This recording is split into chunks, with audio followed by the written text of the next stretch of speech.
Hello, everyone. Welcome to our workshop called The Importance of Empathy and Clear Communication. I am Jamie Dawson. I am a health communication project director at Communicate Health. And I'd like to turn it over to my colleague, Melanie. Hi, good to be with you all today. I'm Melanie Schwartz. I am a content strategist at Communicate Health. Happy to be with you all today. Right. So first, before talking about our learning objectives, just a couple of housekeeping items. If you could kindly stay on mute and then type any questions you have or comments into the chat. We'll be having a lot of different little activities throughout this workshop, and we'll be primarily using chat for those. So after this session, our plan is for you to walk away understanding the science of empathy, describing the role of empathy in health communication, and identifying some strategies that you can use to incorporate empathy into health comm, including using plain language and inclusive language. So before we jump in, wanted to tell you a little bit about Communicate Health. Communicate Health is a small mission-based health communication company and a national leader in health literacy. We were founded on a shared belief that everyone deserves clear and simple information about their health. So we're a community of writers, designers, social science researchers, web developers, educators, entrepreneurs, and more. And we're dedicated to improving the way that people understand and use information about their health.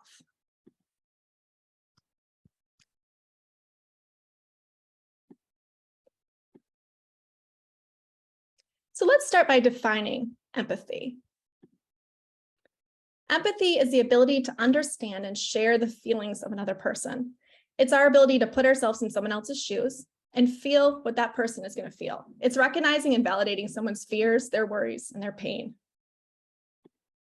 It's important to point out that there's a couple terms that might get confused with empathy, like compassion and sympathy. So if you're compassionate or sympathetic towards someone's position, you might be expressing concern, but empathy takes it further. It's more active and involves being intentional and really trying to understand how another person is feeling. I also want to note that there's sometimes a perception that empathy is either something we have or something we don't. And that's not the case. This is a skill that we can grow within ourselves and also teach to others. There's some powerful science behind empathy. So I'll note a lot of the literature that I'll talk about is really centered around patient and clinician interactions, but there's still some important things we can take away for health communication.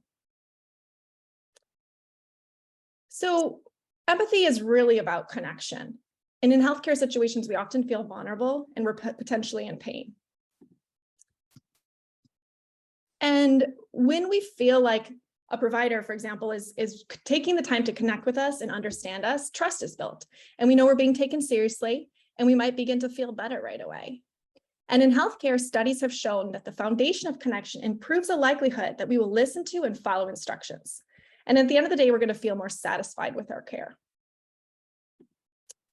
So next, let's bridge that connection to writing. And why is empathy so important in writing? Well, just like healthcare interactions, empathy establishes a bond of trust and connection. And in health communication, we work to inform and influence people to make decisions that will improve their health or the health of communities. So empathy is a strategy for us to get there. And if we can connect with people and build trust, our words will resonate and make a difference. So to summarize that up, empathy makes it more likely that people will listen to and follow a recommended course of action. So I want to do a little reflection exercise now.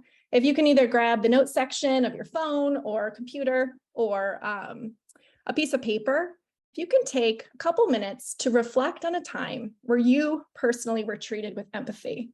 This doesn't have to be in healthcare or even your professional life, just any time in your life where you've felt empathy from another person. So if you want to go off camera and just take a minute to reflect.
You don't have to justify nothing to me. I just want to make that clear with you. Fantastic. Yeah.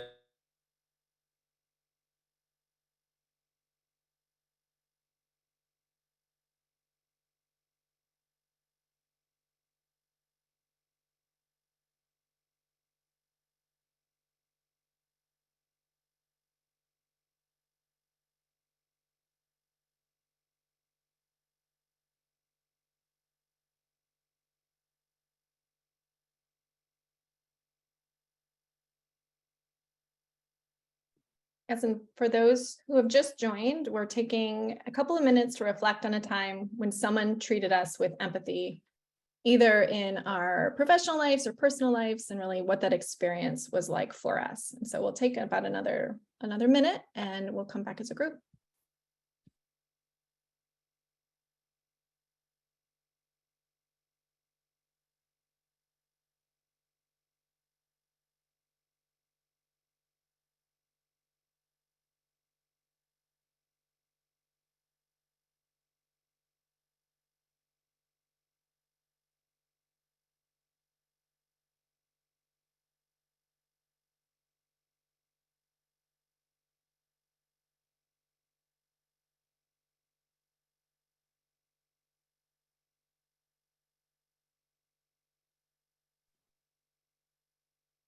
All right, so next we're going to do a little word cloud activity based on your reflections. I'm going to share a link right here.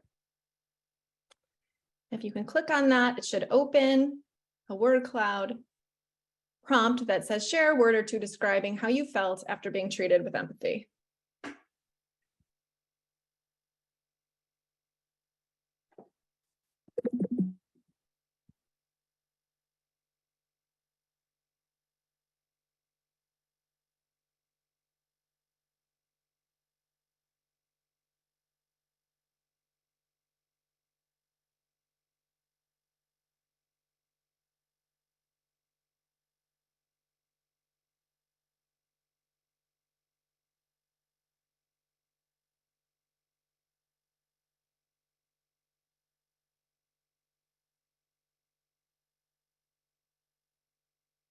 Just take another few seconds. It seems some really great words in here.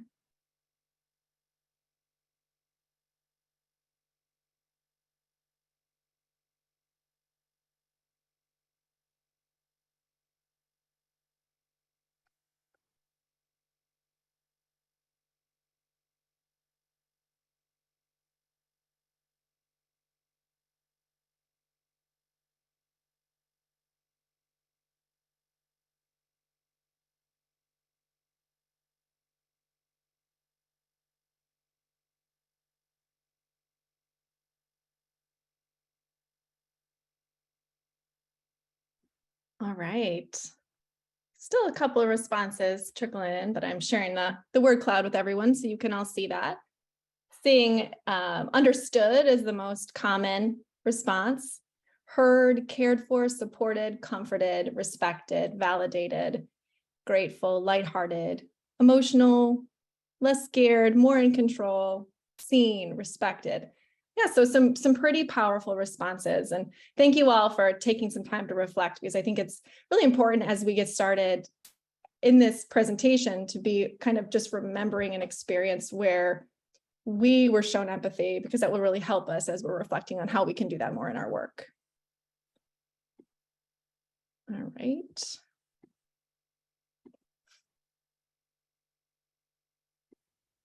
Okay, I am now going to turn it over to my colleague, Melanie, to move us to the next section.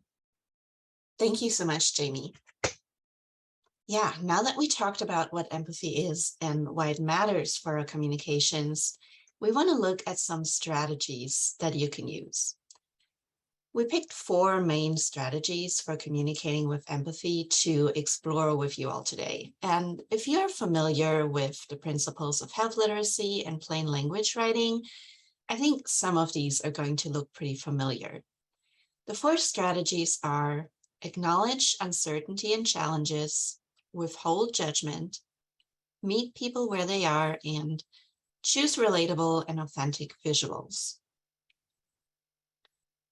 As health communicators, part of our job is giving advice to people about what they should do to protect their health and the health of their communities and families. But in order for us to do that with integrity and credibility, we also need to be honest about our own limitations. Nobody knows everything, and what we do know is often changing and evolving. If there's one thing that's become clear to all of us over the past few years, it's that talking about scientific uncertainty and changes in knowledge can be pretty tricky to do. And the picture of this slide shows a good example of the uncertainty and evolving facts that really impacted all of us during COVID-19. First, we were told to sanitize surfaces because the virus might survive on them. And so as a result, a lot of us started wiping down their groceries after bringing them home from the store. Then later on, we learned that the risk of getting sick from packaging was actually pretty low. And Jamie, if we could advance to the next bullet, thank you. But the way these changes in knowledge were communicated left many people confused and worried.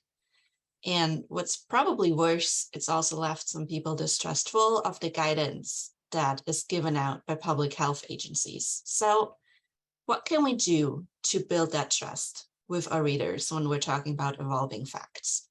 The first rule is to be upfront about what you don't know. Let your readers know that your recommendations reflect the facts as they are based on our best knowledge at this point in time. But also acknowledge that we're continuously learning new information and that our recommendations might be updated in the future to reflect new findings. At the same time, you want to emphasize what you do know. Focus on recommendations with a broad evidence base and tell your readers where your information is coming from. Offer a plain language explanation of the science behind your recommendation and cite your sources. So let people know what agency or organization your information is coming from. And if that recommendation that you're given differs from a previous one, explain what we learned to cause that shift. Let's look at an example. This is a tweet that the FDA sent out early in the pandemic about wiping down food packaging, and there's also one of the responses that it prompted. How do you think the agency could have communicated differently in this scenario? I'm curious to hear your thoughts if you want to type a couple of comments in the chat. I'll give it a minute.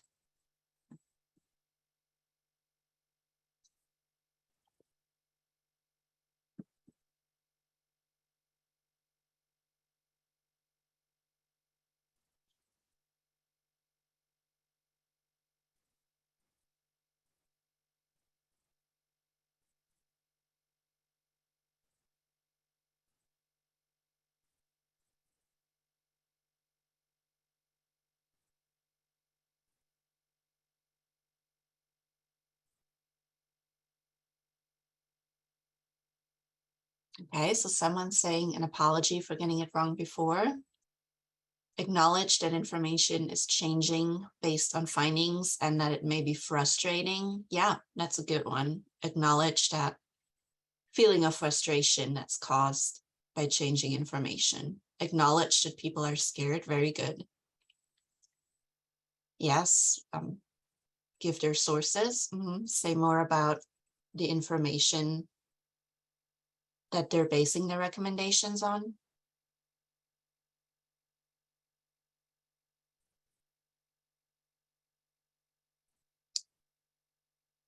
And someone's saying it might have been helpful to say that we're learning as we go and we're doing our best to find the right approach. So I really like those answers. A lot of what you're saying ties to that concept of communicating with empathy that we're exploring here. Acknowledge people's feelings of possible confusion, of frustration, of fear, and then be vulnerable in the sense that, you know, you don't know everything, but you're trying your best to find the right answers. All right, next slide, please. Another strategy to communicate with empathy and build trust with your readers is to acknowledge challenges. And we just talked about that already a little bit. People are often exposed to contradicting information, especially on social media.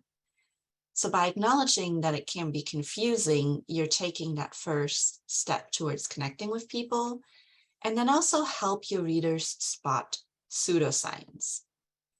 How do you do that? For example, you can encourage people to ask questions and to check their sources when they see information online. Are they getting their health information from their doctor or a practicing physician? Or are they getting their information from a TV doctor who's maybe trying to sell them a miracle cure? So encourage that critical thinking. But at the same time, because you can't control where your readers are getting information from, it's a good idea to promote shared decision-making. We know from research that even people who tend to be pretty skeptical of health officials' advice generally do trust their own doctors. So encourage your readers to talk things through with their provider if they're unsure about what advice they should follow. All right, let's move on to our second strategy for communicating with empathy, which is withholding judgment. And really, we all make assumptions about others at one point or another. It's just part of being human. But as health communicators, we have to be especially careful to question those assumptions and to be very intentional about the messages that we send. I want to spend a moment here talking about the difference between trying to learn about your audience, which is a very important part of health communication, and making assumptions about them. Learning about your audience really means that you're making an honest effort to find out what matters to people so that you can serve them better and meet their communication needs.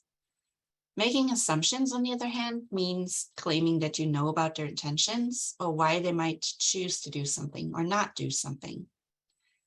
So look at the visual on this slide, for example. You might have seen this or similar ones popping up in a lot of public spaces after the public mask mandates have ended.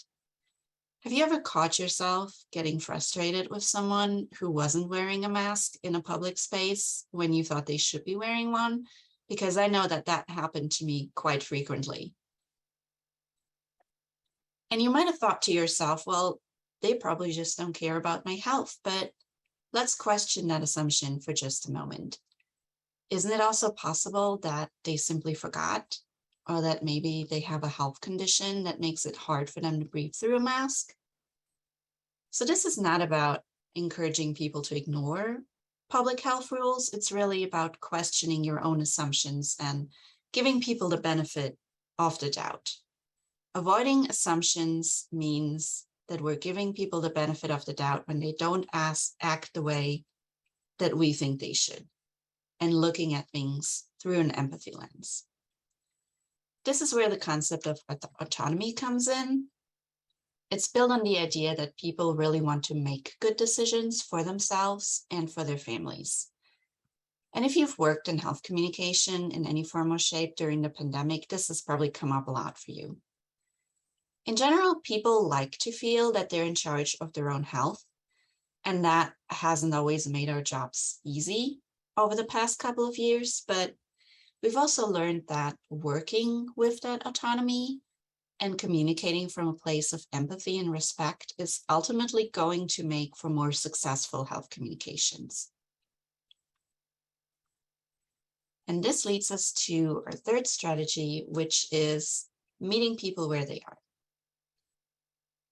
And a good place to start is by trying to answer a couple of questions about your audience. What do you know about them?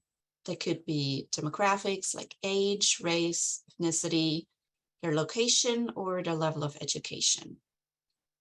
What's their level of general or health literacy? And how much do they already know about the topic that you're communicating about? And I want to pause here for a second and acknowledge that really it's good practice to try and make your communications easy to understand for everyone, no matter their supposed level of educational literacy, but for some audiences, for example, if you're writing for health professionals, it's probably okay to assume that they are already familiar with certain terms.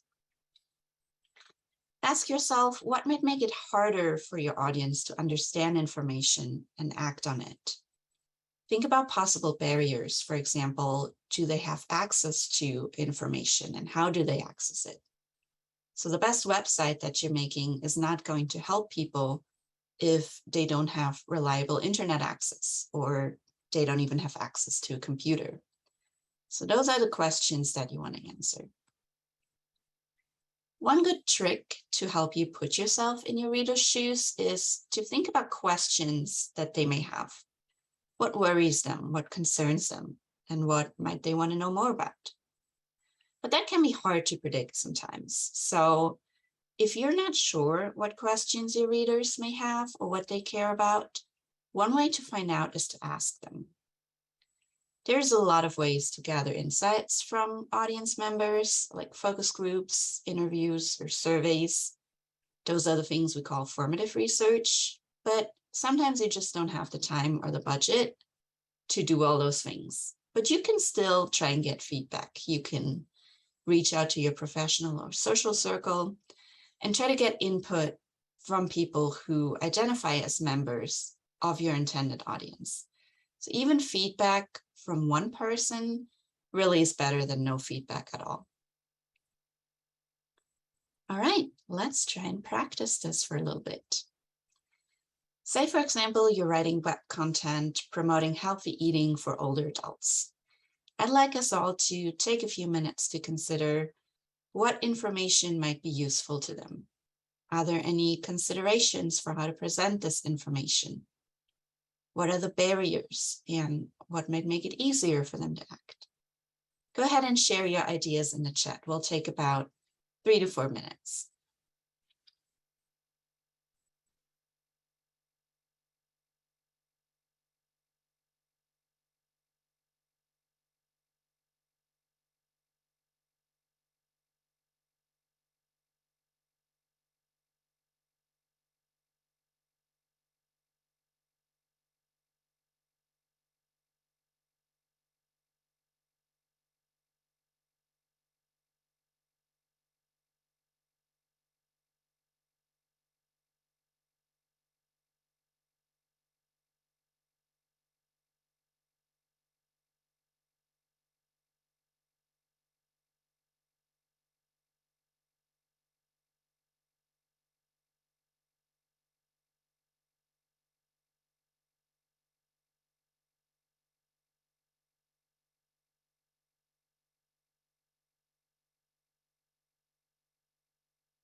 All right, you guys are doing amazing. I've been trying to write down a couple of the great things that you put in the chat. So let's talk about these for a moment. A lot of these chats are addressing access issues, which are super important, especially for a group that might have particular needs there. So things like, can people get to the store? Can we offer transportation to help them get there? Is there grocery stores with healthy food items close by? What are the costs? And then the things that are maybe more communication related, in that, what mediums can we use to communicate? Do people have access to computers? Are they tech savvy? How do we have to design materials to make them accessible for an older audience? So things like plain language, using large font, making information printable so relatives can print it out for them. All of these things that, really break down the barriers that people might have. All right. Awesome. Thank you so much. With that, let's move on to our next tip. Use plain language. So writing with empathy really means writing in a way that people can understand and relate to. And we know that stress especially compromises our ability to understand and remember information. And we all know that situations related to our health can often be very stressful. So we need to try and make our communications as clear and accessible as possible. And here's just a few writing tips to help you do that, though from what I've seen in the chat, you might already be familiar with a lot of those. Use a conversational tone. Think of this as living room language, so really try to write the way you would talk to a friend or family member. Write in an active voice. Keep your sentences and your paragraphs short, and avoid jargon and define technical terms. So jargon are words that require special knowledge to understand, and if you have to use them, make sure that you define them for your readers. You also want to organize information for your readers. This really goes back to trying to lower the cognitive load for people in a situation in which they might be under a lot of stress. Make it as easy as possible for them to find the information they're looking for. For example, you can start with the most important information, put that right there at the beginning, break your text into small chunks with headers, and use clear headers to make the content easier to scan. I'd like to show you an example. This is a material about thimerosal, which is a preservative that used to be in a lot of childhood vaccines. What do you notice about this document? And I apologize, it's a little bit small there on the screen, but I think you can get the gist. Yeah, there's a lot of text, big blocks of text, not enough white space, for sure.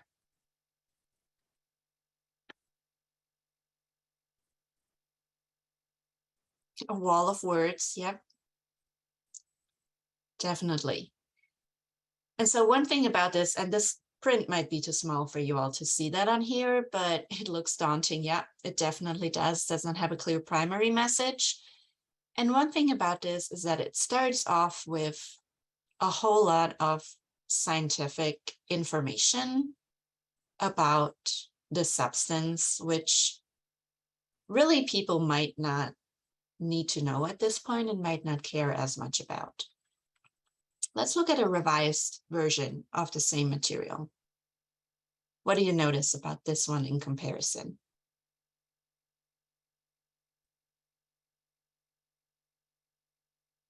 It's friendly, more white space. There's a picture, yeah. So right away you have that connection to the audience, which is parents. Headings, yes, absolutely. Focuses on the frequently asked questions. And I see addresses concerns. So I think that's really the key point that we want to talk about here, in addition to all those other more structural things, is that this revision really puts the reader's questions front and center. So we have, what is thimerosal? Why are people concerned about it? Is it safe? So those are the things that parents really want to know if they're worried about a substance that's going to be in a vaccine they get for their children. So This document puts the audience front and center and thinks about what are their concerns? What do they worry about and how can we address it? All right. And with that, we can move on to our third tip, which is using inclusive language. We all have implicit biases that affect the words that we use. And inclusive writing really helps us be intentional about our word choice. It also helps readers focus on the substance of your content, which really is your goal as a writer, to communicate that substance. But you can't do that as well if you accidentally offend or alienate some of your readers with your language. So inclusive writing really is a way for you to acknowledge diversity, convey respect to all people, and be sensitive to differences. There's a few guiding principles that you want to keep in mind. Avoid reinforcing stereotypes. For example, if you think about older health materials that I'm sure you've all seen, it was almost an unwritten rule to have male doctors and female nurses. So that's the kind of outdated gender stereotype that you want to be careful to avoid. Treat others as they want to be treated and not as you would want to be treated. That means, for example, use the pronouns that people have chosen for themselves. Choose the right level of detail. Now, what does that mean? Sometimes inclusive language means that you omit certain information about people's identities. For example, if you're talking about a generic doctor in a material, is it necessary to include their race? Other times, however, it means that you should be more specific. For example, you don't want to say minorities when what you actually mean is Asian Americans. And finally, use person-first or identity-first language. Person-first language focuses on the person, not on a condition that they might have. Identity-first language uses the terms a person or a member of a group chooses to describe themselves. And that's a subtle difference, but it's an important one. For example, many autistic people refer to themselves as autistic, not as people with autism, because having autism is part of their identity and not a condition that they have. It can be tricky to make those distinctions if you don't identify as a member of the audience you're writing about. So in those cases, be sure to do research or talk to people in that specific group to get their input on the terms that they prefer. All right, let's look at a couple of examples.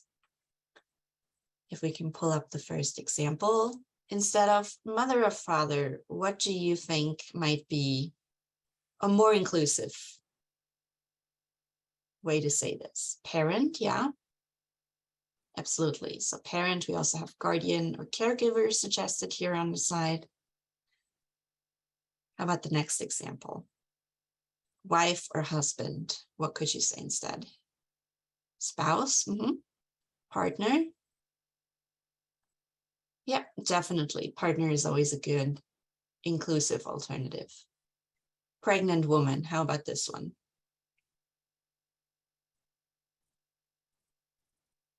Pregnant person, birthing parent. Yeah, so this is a shift that's relatively new in public health communication, but it's an important one to make. How about transgender man? What do you think about this one? This is maybe a little trickier.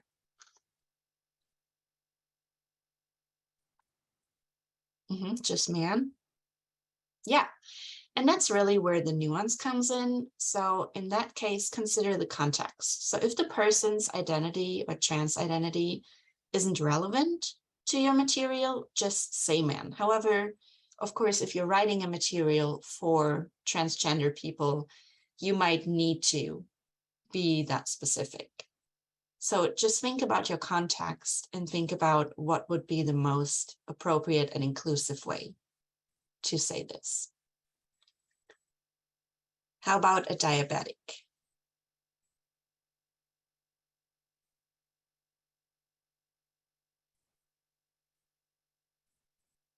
People with diabetes, person with diabetes, yeah, exactly.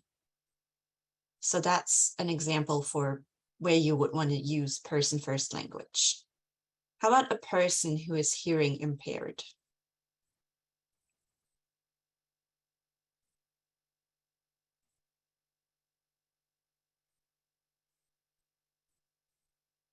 Yeah, deaf person. Yeah, so there's different options here. Deaf with a capital D, deaf with a lowercase d, hard of hearing. This really depends on the chosen identity of the people that you write for. So this is a case where talking to your audience and asking them what their preferred terminology is would be really important.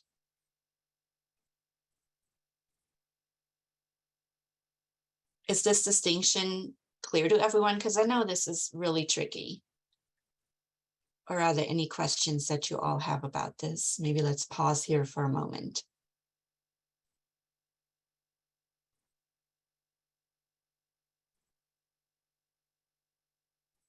And feel free also to unmute yourself if you want to ask a question and it takes too long to type.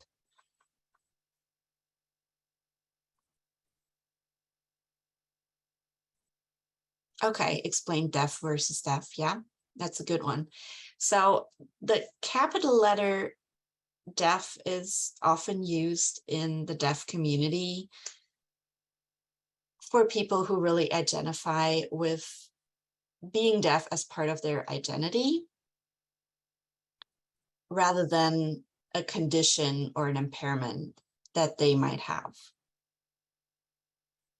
Does that make sense? And I'm happy to follow up with you with some sources or materials. If you want to chat me your email address, I can send you some sources and articles in which that is explained. Yeah, exactly. It's a culture of its own.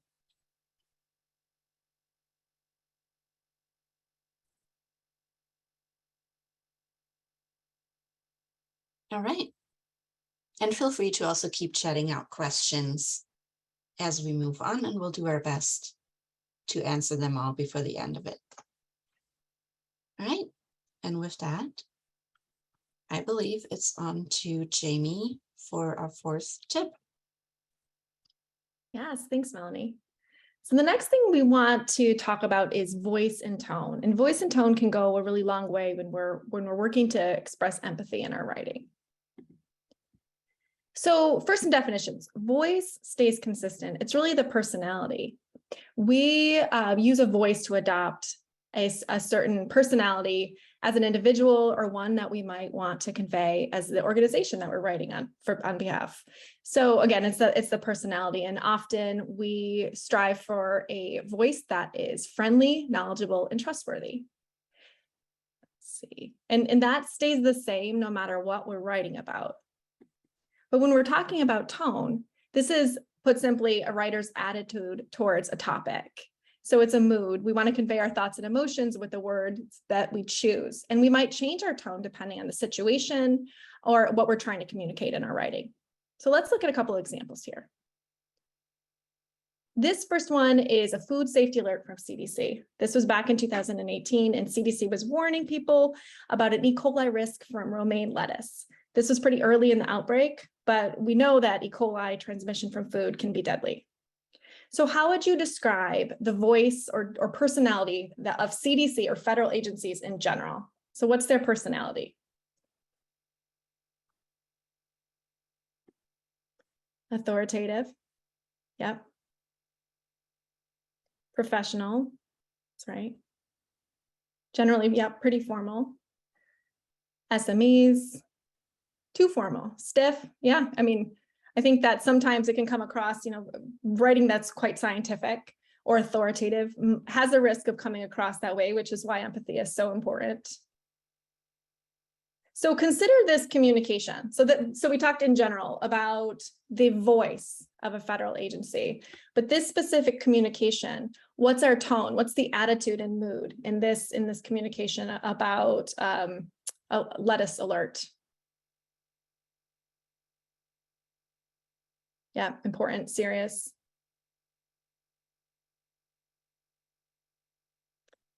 Yep, it's pretty urgent and concerned. Lives are at stake. Commanding. Yep, essentially telling people exactly what needs to be done. Don't eat lettuce. Retailers and restaurants should not be serving any. We need to figure out more. And this connects back to the earlier point of, maybe this is a good example of empathy in some ways, in that there's an acknowledgement that we're still figuring things out. Address the fact that they're still learning. Yes, exactly. So that's a nice connection to our earlier example.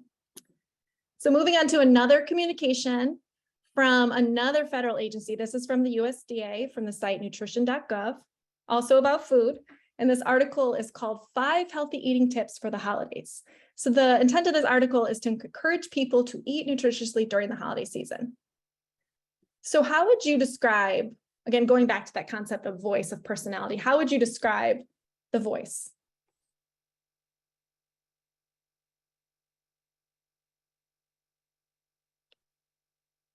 Yeah. It's definitely a little more relaxed.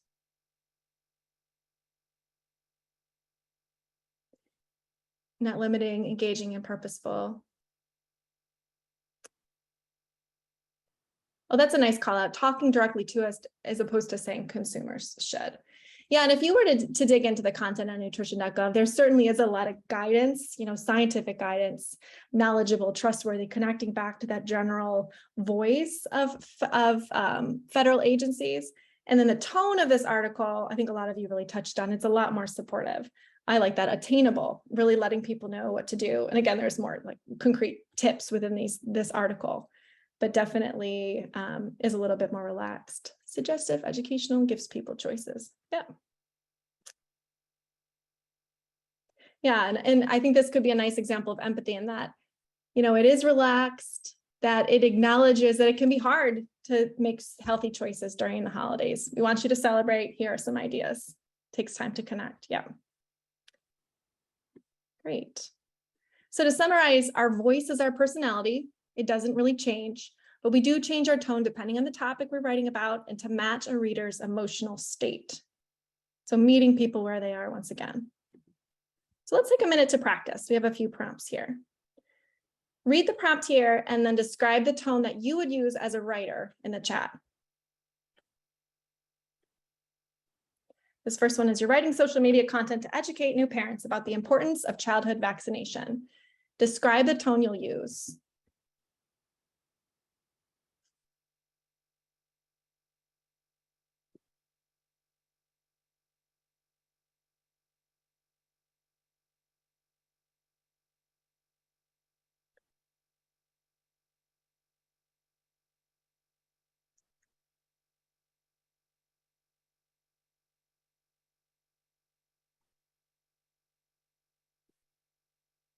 I'm seeing some nice comments about the importance of being supportive and encouraging, reassuring, positive, and then also really acknowledging some concerns parents might have, reassuring parents that their children will be safe, that this is important. This is an important step to take. Yeah. Caring is also one that came up quite a lot. Yes. I like that one. Yeah, because parents, it's a lot for new parents to just navigate all the things of taking care of a child. And so reflecting back that caring and communications is really key. Congratulatory on new parents. Oh, that's nice. Yeah. All right. So our next one is writing content for an app with tips for young adults to get more physical activity throughout the day. So describe the tone you use there.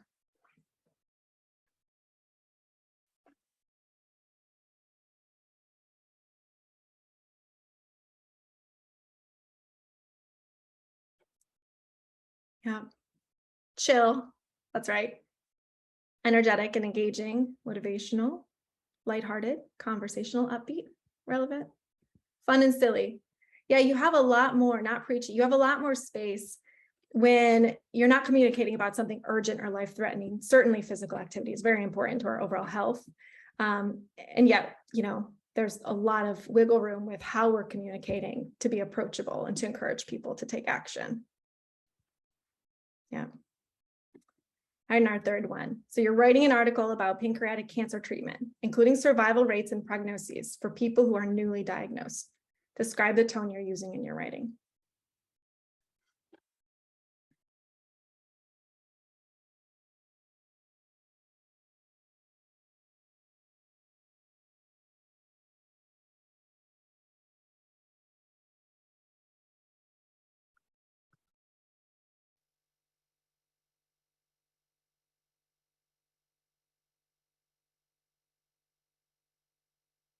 Yeah, I'm saying caring, supportive, concise, compassionate,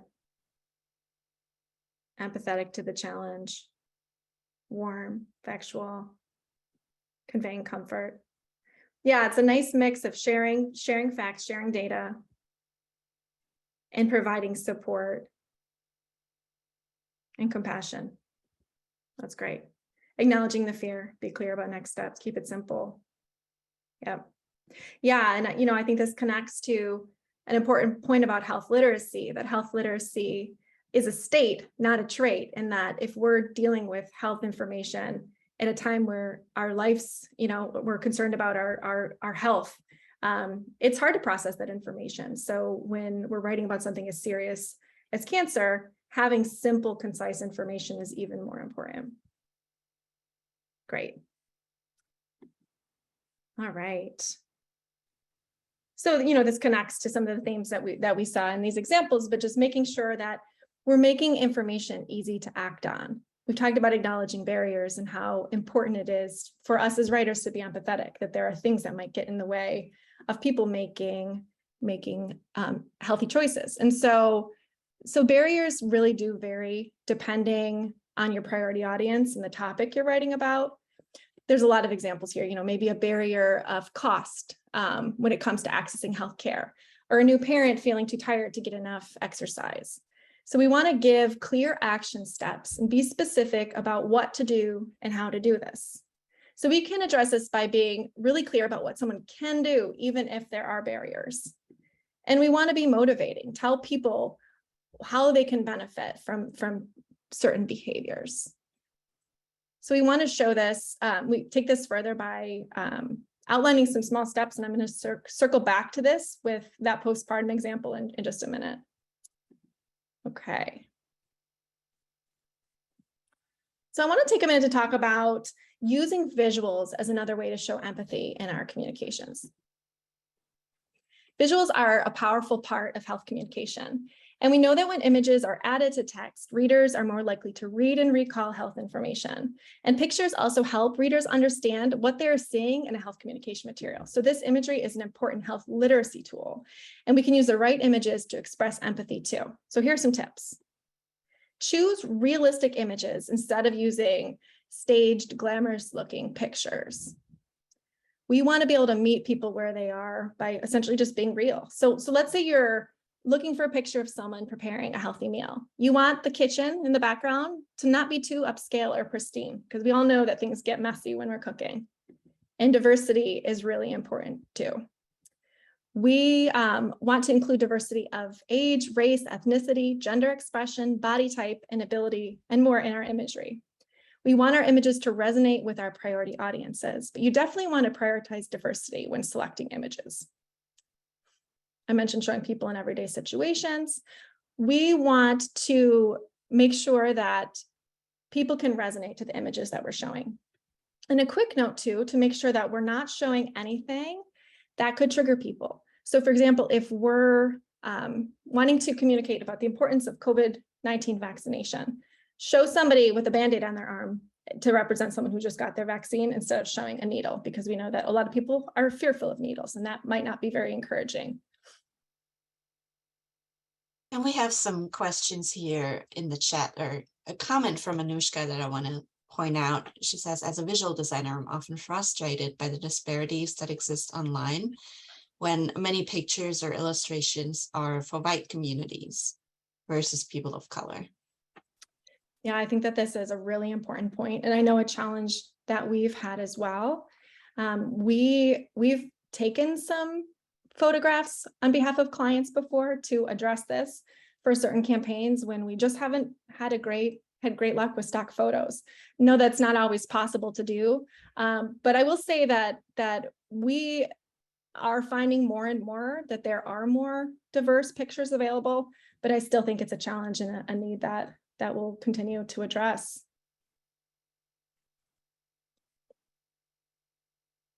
All right. We have organized 2 separate photo shoots. Yeah, that's right. Sometimes you have to find a way to take the right pictures because we are really limited in some of the stock photos that are available.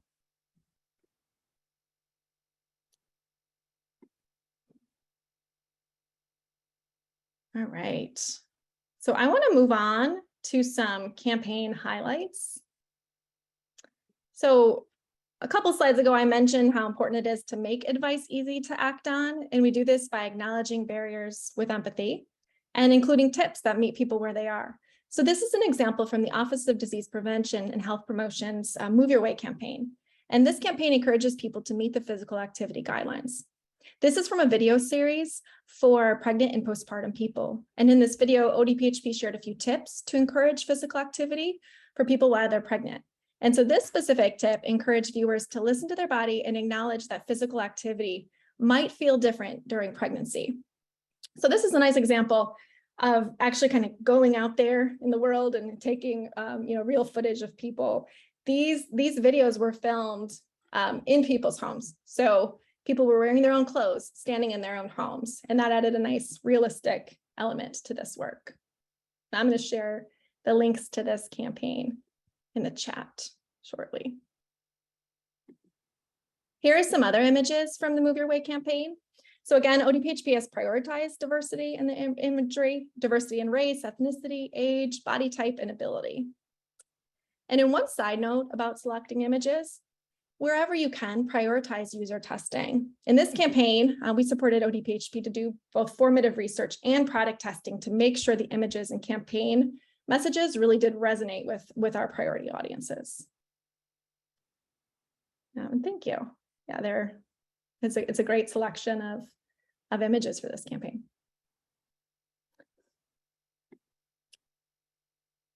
All right. And next I want to move on to the National Eye Institute's app called See What I See. We worked with NEI to build this app a couple of years ago, and it was developed to meet a need. So eye disease affects millions of people, but it can be really challenging for people with eye disease to describe what they're experiencing to others. So this app uses virtual reality to help people like healthcare providers or family members and caregivers to experience what it's like with vision loss and common eye disease. So this image shows the app user what a person with age-related macular degeneration experiences while in a grocery store. So we demo this app with an ocular headset, and when you wear the headset and look at this image, you have an opportunity to walk in the shoes of somebody with AMD and experience the blurriness and spots that they might see in the center of their vision when they're trying to carry out an everyday task like shopping for groceries. And so in addition to these visuals, NEI has plain language descriptions of different eye diseases, as well as action steps people can take to prevent eye disease and to prioritize their eye health. So this is a nice example of how we use content with imagery, and in this case, virtual reality, to really integrate empathy into our products. And I want to link to this video. Make sure you're muted if you listen to this. But this is a video that describes, it shows what this is like in real life, like what seeing this filter in the grocery store view looks like, and has some nice tips about prioritizing eye health. Let's see. Okay.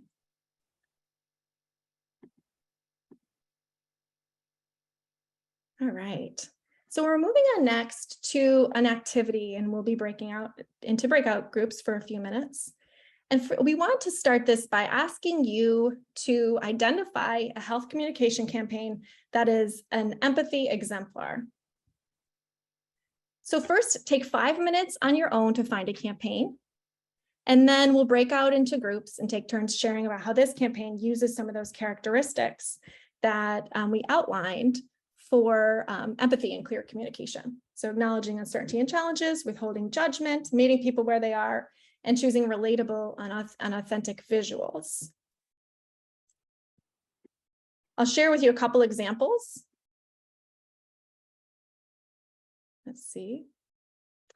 So this is an example of a campaign that is an empathy exemplar because it acknowledges, this is the It Gets Better project.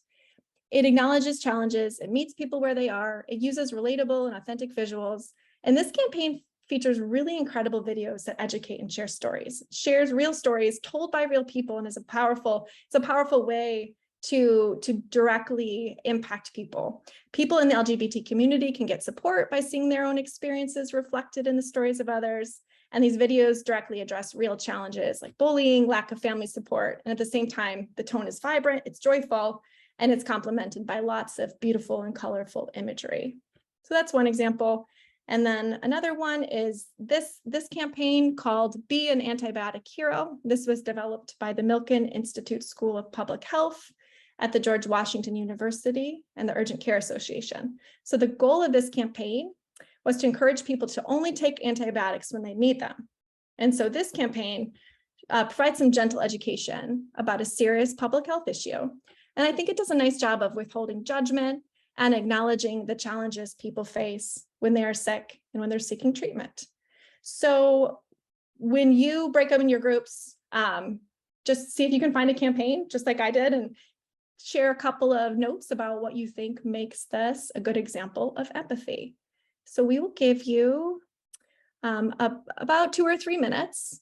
So if you want to go off camera, mute, find a campaign that is an empathy exemplar, and then we'll break you into small groups and you can take turns sharing your campaigns. Any questions about that?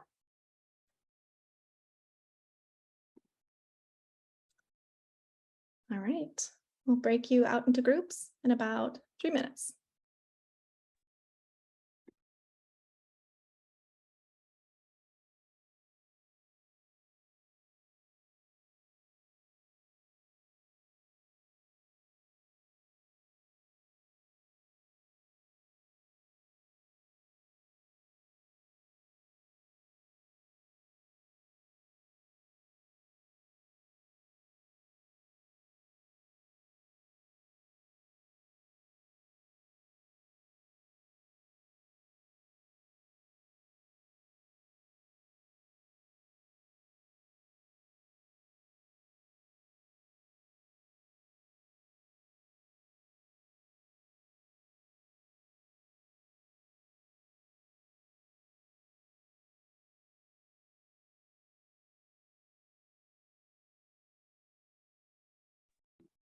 Sorry, I missed the thing. I just stepped in. I ended up stepping out for just a minute. Oh, no problem. So we're taking a few minutes to find a campaign that is what we're calling an empathy exemplar, something that acknowledges uncertainty and challenges or withholds judgment, meets people where they are, uses relatable or authentic visuals. So a campaign that you feel represents empathy, and then we're going to break out into small groups and just take turns sharing the campaigns that we found. Great, thank you. No problem, and we'll break out in about a minute. Also, as promised, here is the link to those Move Your Way before and after pregnancy materials that I mentioned, in case anyone's interested.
All right. We'll come back here. Some people are still finishing up conversations, but we'll be all back here in about 10 seconds.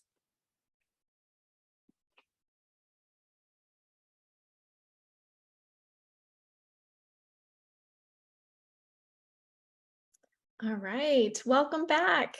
And does anyone want to share any links to campaigns or any reflections in the chat? Oh, MasterCard and Diversity, Inclusion, Pride.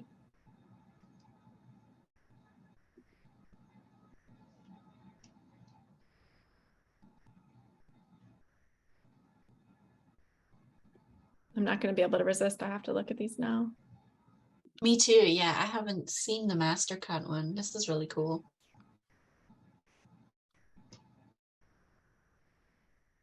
Yeah, I'm curious if anyone can add any reflections about, what it was about those campaigns. Is there one or two things that stood out?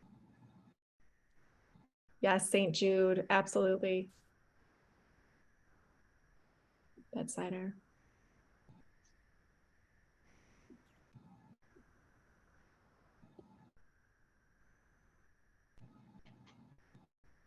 Games. Yeah, lots of examples.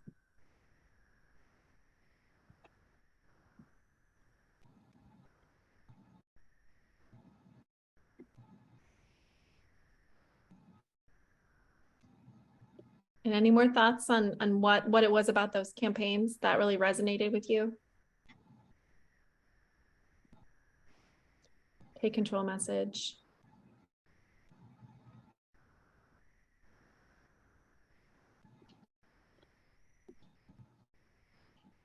I'm looking at this Mind Your Risks campaign. The take control message matches that.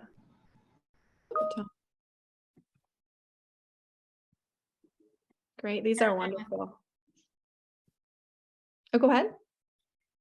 Hi, my name's Celia. I don't know if you wanted us to verbally share out anything from Sure, our go ahead. small group discussion, so I figured I could get the ball rolling. I think the campaigns that we had talked about, we found that there was a common thread of really having done the research and understanding the community that they're trying to reach.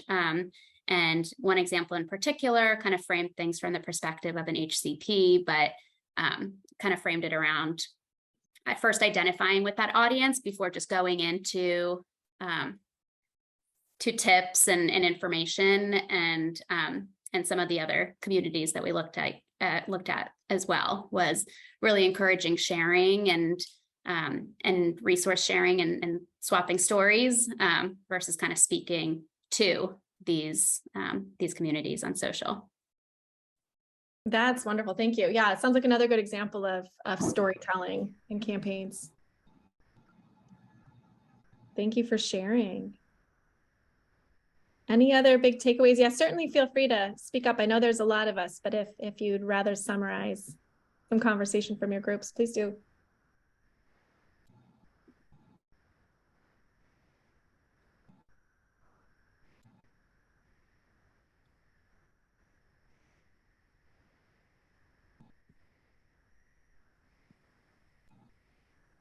Okay, well, I can move us on. I'm looking at all these wonderful comments. The REACH campaign, clear language, empathetic messages, inclusive. Yeah, and actually offering links and resources as those clear action items. Well, this is great. Thank you so much. And I'm looking forward to learning more about these too. All right, move us forward and pass it back to Melanie to do a quick recap and close out. Thank you, Jamie. Are we pulling the slides back up, or should we just talk it through? Oh, let me make sure I have those. Here we go. Yes. Thank you so much. Mhm. All right.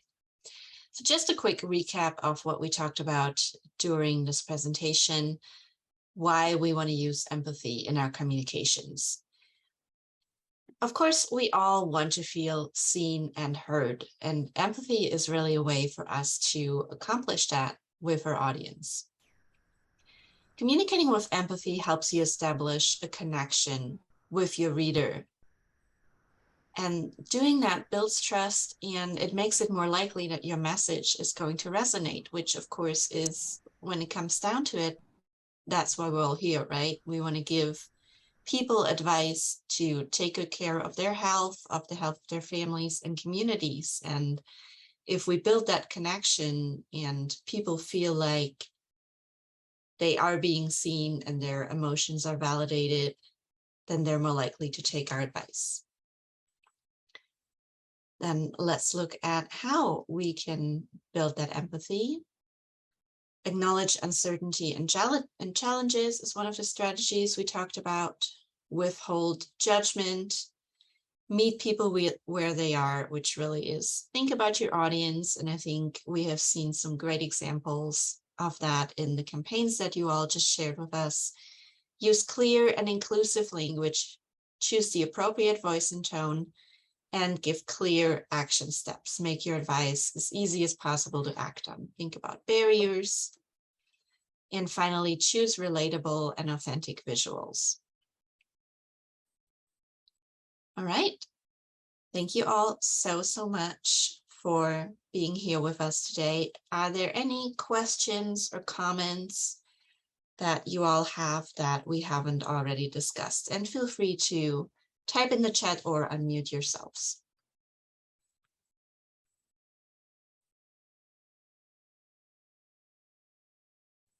I have a question. Yeah. What would you say is the hardest part of bringing empathy into this field? Like, what kind of barriers do you think are the hardest ones to cross? Oh, I love that question. Thank you, Ivana. I would say probably one of the hardest things to do is to question your own biases and your own perspective, and kind of take yourself out of the process of writing, because that's the first step that you really need to take in order to connect with the people that you're talking to, especially if maybe, you know, their backgrounds or their behaviors might be different from yours and from what you might expect. So really practicing that, being intentional about your own thoughts and your own preconceptions and questioning those. Great question. Emily posted in the chat, any tips for sharing statistics or other numbers in health messaging? Oh, that's another great one. Numeracy is a big issue. So one of the main principles that we really have is think about if your numbers are useful to your audience and if they're clear.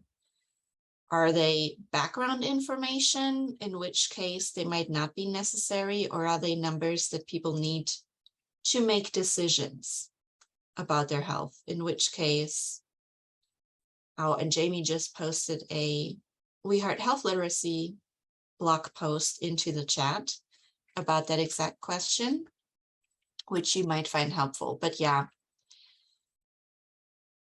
the general principles, I think, are make sure numbers are clear, make sure that they're necessary, and that they are action focused.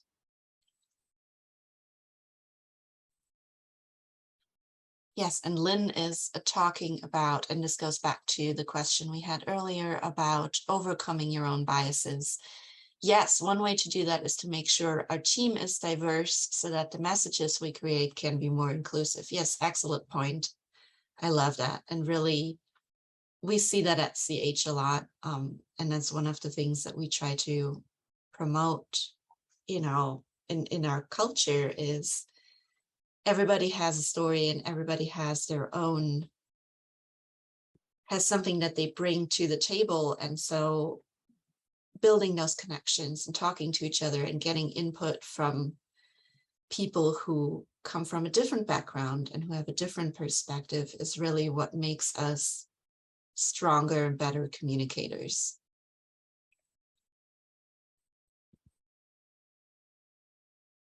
All right, we get another couple of minutes for any final questions or comments.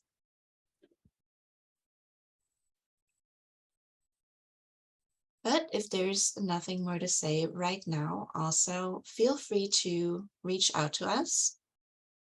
After the session, there's our email addresses here. We can also put them in the chat. That's wonderful. Thank you so much. And yeah, please don't hesitate to reach out for us to continue the conversation and share more campaigns that resonated with you. And we really appreciate all of you taking the time to come to this workshop today. So thank you and take care.